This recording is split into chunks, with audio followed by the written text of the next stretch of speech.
Serial Anupama TV की उस shows में से एक हवे जवन की टीआरपी की दुनिया में काफी समय से राज करताटे। हालांकि इ शो इस समय अपनी कहानी के बजाय स्टार कास्ट की वजह से सुर्खियों में बनल बाटे। बीते दिन ही सुधांशु पांडे एक वीडियो शेयर करके कहना कि अनुपमा शो के छोड़ा तना, जेकरे बाद खबर आयल कि मेकर्स सीरियल अनुपमा के लिए वनराज का तलाश करतना। यही बीच सीरियल अनुपमा के लेके एगो और बड़ा खुलासा हो गई बाटे। रिपोर्ट्स का मानल जा तो सीरियल अनुपमा के मेकर्स रातों रात वनराज शाह का तलाश कर ले बाना। सोशल मीडिया पर कई फैंस पेज दावा करतना कि सीरियल अनुपमा में जल्द ही टीवी एक्टर पंकज ठक्कर का एंट्री होखे वाला बाटे। एंटरटेनमेंट न्यूज गलियारे का मानल जा तो कुछ समय पहले ही पंकज ठक्कर सीरियल अनुपमा के वनराज खातिर स्क्रीन टेस्ट देना हुआ।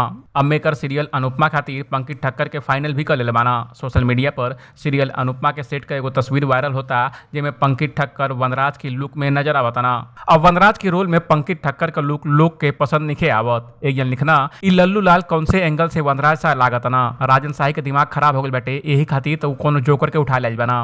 वह एक जन लिखना कि बिल्कुल अच्छा नहीं लागत। वह एक जन लिखना का तू पागल वाला, अनुपमा पंकज सर का अम्मा लागत अली। वह एक जन लिखना राजन शाही बिल्कुल पागल हो गल बना, कोनो भी एंगल से ई वनराज नहीं लागत। अब नया एक्टर सच में आवे वाला फ्यूचर में अनुपमा ऑफ एयर हो जाई। पंकज ठक्कर टीवी एक्टर हवा और वो न्यूयॉर्क से एक्टिंग का बारीकी सीख ले बाना।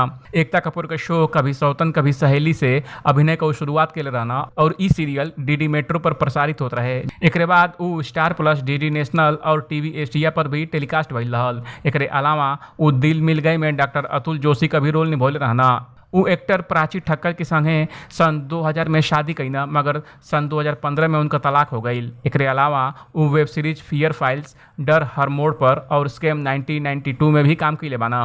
ये अपडेट पर आपको क्या कहेगा कमेंट कर हमके जरूर बताएं। बाकी अपडेट के लिए देखत रही एबीवी भोजपुरिया।